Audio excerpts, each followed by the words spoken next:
आज मी तुम्हाला अतिशय सोप्या पद्धतीने कोथिंबीर वडी कशी बनवायची हे दाखवणार आहे। कोथिंबीर वडी म्हटलं की सर्वात आधी कोथिंबीर बारीक चिरून घ्यावी लागते, पण आजची ही रेसिपी बघून तुम्ही कधीच कोथिंबीर कापून किंवा चिरून घेणार नाही किंवा चॉपरने चॉप करून घेणार नाही। नंतर हिरव्या मिरचीचा ठेचा करावा लागतो, इथे तुम्हाला ठेचा सुद्धा करायची गरज नाही। नंतर बेसन पीठ सुद्धा कोथिंबीर बरोबर छान भिजवून घ्यावं लागतं, तर इथे तुम्हाला पीठ सुद्धा भिजवायची गरज नाही।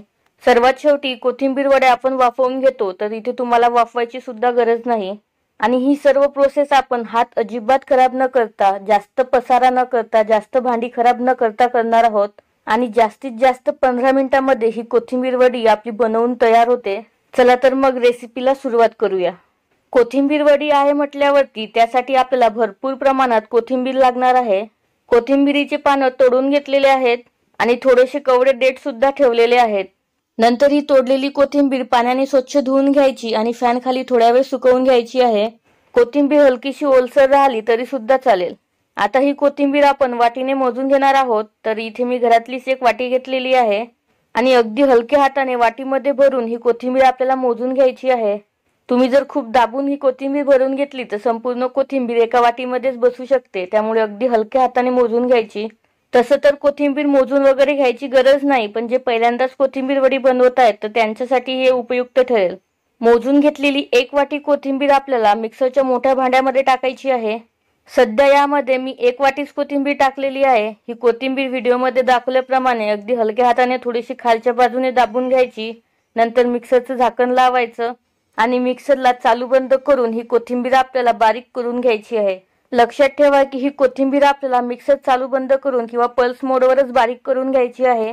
तुम्ही जर चालू बंद न करून एकसारखं ही कोथिंबीर बारीक करून घेतली तर ही कोथिंबीर बारीक न होता याची पेस्ट तयार होणार।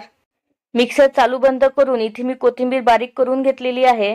जास्तीत जास्त 2च वेळ मिक्सर मी चालू बंद केलेलं आणि त्यामध्ये लगेच ही कोथिंबीर बारीक झालेली आहे। आता उरलेली कोथिंबीर सुद्धा आपल्याला वाटीने मोजून मिक्सरमध्ये टाकायची आहे। उरलेली कोथिंबीर माझी 2 वाट्या भरलेली आहे। यामध्ये आपल्याला आता 7 ते 8 लसूण पाकळ्या टाकायच्या आहेत। नंतर 4 ते 5 हिरव्या मिरच्या टाकायच्या किंवा आवडीनुसार टाकायचा। 1 इंच आल्याचा तुकडा टाकायचा, अर्धा चमचा जिरे टाकायचं आणि मिक्सरचं झाकण लावून परत आपल्याला आधीसारखंच मिक्सर चालू बंद करून ही कोथिंबीर बारीक करून घ्यायची आहे। सोबतच हिरव्या मिरच्या सुद्धा आणि लसूण सुद्धा बारीक होतो। इथे मी तुम्हाला कोथिंबीर नक्की मिक्सरला कशी बारीक होते हे दाखवते। एकाच वेळेस 2 वाटी कोथिंबीर टाकलेली असल्यामुळे मिक्सर थोडं जास्त वेळ चालू बंद करावा लागतो। 2-3 वेळ चालू बंद करून झाल्यानंतर व्हिडिओमध्ये दाखवल्याप्रमाणे कोथिंबीर थोडीशी खालच्या बाजूने दाबून घ्यायची आणि परत मिक्सर चालू बंद करून कोथिंबीर बारीक करून घ्यायची। मी एकाच वेळेस 2 वाटी कोथिंबीर एकत्र टाकलेली असल्यामुळे बारीक व्हायला थोडासा वेळ लागलेला आहे, पण तुम्ही जेव्हा बारीक कराल तेव्हा एक वाटीच कोथिंबीर टाकून बारीक करून घ्या, म्हणजे कोथिंबीर अगदी 2-3 सेकंदामध्येच बारीक होते। सर्व कोथिंबीर अगदी एकसारखी बारीक करून झालेली आहे आणि सर्वात महत्त्वाचं म्हणजे याची पेस्ट अजिबात तयार झालेली नाही। आता या बारीक केलेल्या कोथिंबीरमध्येच किंवा या मिक्सरच्या भांड्यामध्येच आपल्याला बेसन पीठ टाकायचं आहे।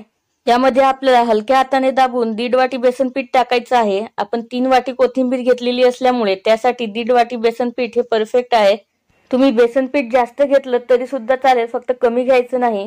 नंतर याच मिक्सरच्या भांड्यामध्ये चवीपुरतं मीठ टाकायचं, पाव चमचा हळद टाकायची, 1 चमचा धने पावडर, अर्धा चमचा बेडगी मिरची पावडर, अर्धा चमचा बडीशेप टाकायची, ही ऑप्शनल आहे। नंतर अर्धा चमचा किंवा पाव चमचा यामध्ये ओवा टाकायचा, अर्धा चमचा यामध्ये मी तीळ सुद्धा टाकलेले आहेत।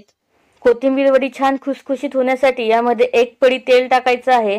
नंतर सर्वात महत्त्वाचं म्हणजे पाव चमचा यामध्ये हिंग टाकायचं। हिंग टाकल्यामुळे पचायला थोडीशी हलकी जाते।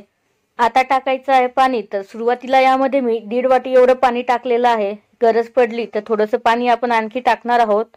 पाणी टाकून झालेलं आहे, सर्व मसाले सुद्धा टाकून झालेले आहेत। आता परत एकदा भांड्याचं झाकण लावून घ्यायचं आणि मिक्सरला फक्त चालू बंद करून सर्व साहित्य मिक्स करून घ्यायचं किंवा एकत्र करून घ्यायचं। आता सुद्धा फक्त 1 ते 2 वेळेस मिक्सर चालू बंद करून सर्व साहित्य छान एकत्र करून झालेलं आहे। यावेळेस कोथिंबीर आधीपेक्षा जरा देखील बारीक होत नाही। तीळ, ओवा, बडीशेप हे सुद्धा अजिबात बारीक होत नाहीत, खाताना मस्त दाताखाली येतात। हे मिश्रण मला थोडंसं घट्ट वाटत असल्यामुळे मी अर्धी वाटी पाणी घेतलं, त्यापैकी पाव वाटी पाणीच मी यामध्ये टाकलेलं आहे। पाण्याचं प्रमाण थोडंसं कमी केलं तरी सुद्धा चालेल, फक्त जास्त करू नका। जास्त केलं तर कोथिंबीर वडी बनवायला वेळ थोडासा जास्त लागतो, बिघडत अजिबात नाही। बनवून घेतलेलं कोथिंबीर वडीचं मिश्रण आपल्याला एका कढईमध्ये काढून घ्यायचं आहे। साधारणतः या स्वरूपाचं हे मिश्रण आपल्याला हवं आहे. खूप जास्त घट्ट नाही आणि खूप जास्त पातळ सुद्धा नाही. ज्या कढईमध्ये मी मिश्रण काढून घेतलेलं आहे ती कढई गॅसवरती ठेवलेली आहे. आता हे मिश्रण आपल्याला शिजवून घ्यायचं आहे. तुम्ही बघू शकता या मिश्रणामध्ये कोथिंबीर मस्त बारीक अशी झालेली आहे आणि अजिबात त्याची पेस्ट किंवा वाटण तयार झालेलं नाही. हे मिश्रण आपल्याला कमी ते मध्यम आचेवरती शिजवून घ्यायचं आहे. कुठेही गॅस मध्यम किंवा मोठा करायचा नाही. कमी ते मध्यम आचेवरती शिजवल्यामुळे बेसन पिठामधला कच्चेपणा सर्व निघून जातो. बेसन पीठ मस्त शिजले सुद्धा जाते आणि महत्त्वाचं म्हणजे ज्या काही गाठी होणार असतात त्या गाठी सुद्धा होत नाहीत किंवा कमी प्रमाणात होतात. इथे तुम्ही बघू शकता हळूहळू आपलं मिश्रण मस्त घट्टसर होत आहे. कोथिंबीर वडीचं हे मिश्रण घट्ट होण्यासाठी जास्तीत जास्त 3 ते 4 मिनिटच लागतात. यापेक्षा जास्त वेळ लागत नाही. कोथिंबीर वडीचं मिश्रण पूर्ण घट्ट झालेलं आहे. आता गॅसची फ्लेम ही सर्वात कमी करायची आणि यावरती अर्धी पळी तेल टाकायचं आहे किंवा एक छोटा चमचा तेल टाकलं तरी सुद्धा चालेल आणि परत एकदा छान एकत्र करून घ्यायचं. तेल टाकल्यामुळे तुम्ही बघू शकता मिश्रणाने लगेच कढई सोडलेली आहे.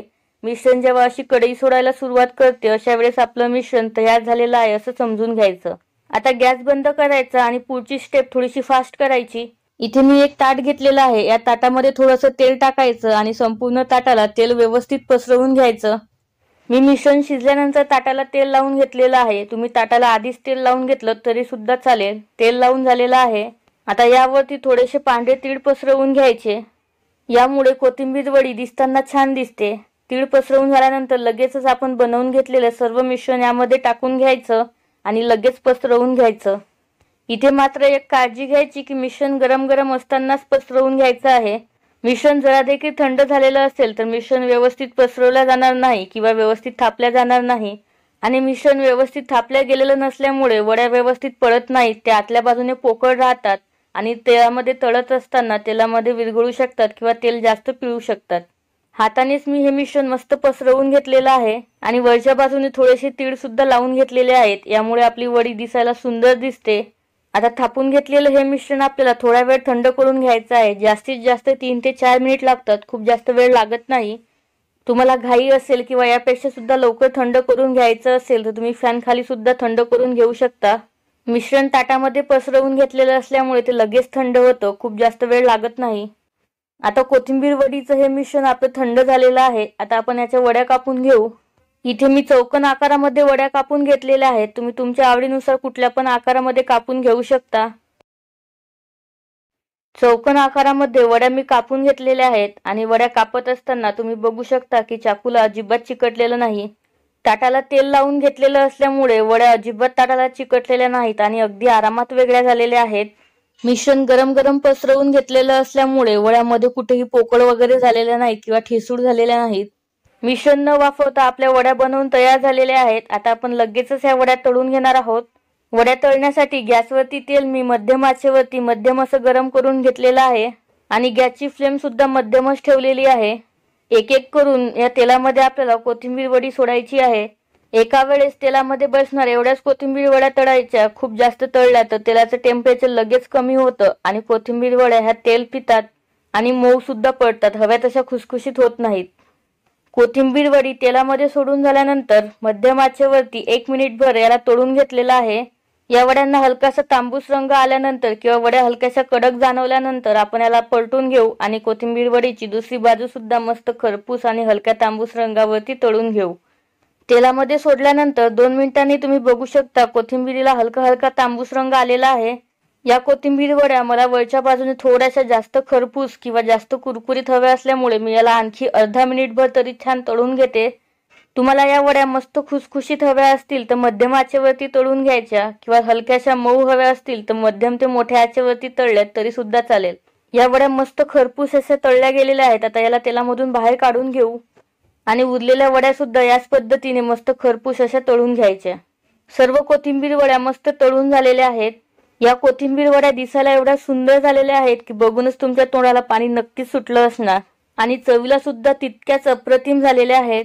वरच्या बाजूने तितक्याच खरपूस आणि आतल्या बाजूने तितक्याच खुसखुशीत ह्या वड्या तयार झालेल्या आहेत.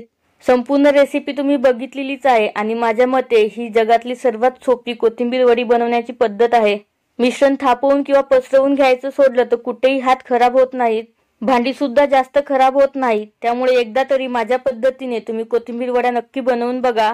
आणि तुम्हाला कशा वाटल्या हे मला न विसरता कमेंट करून सांगा.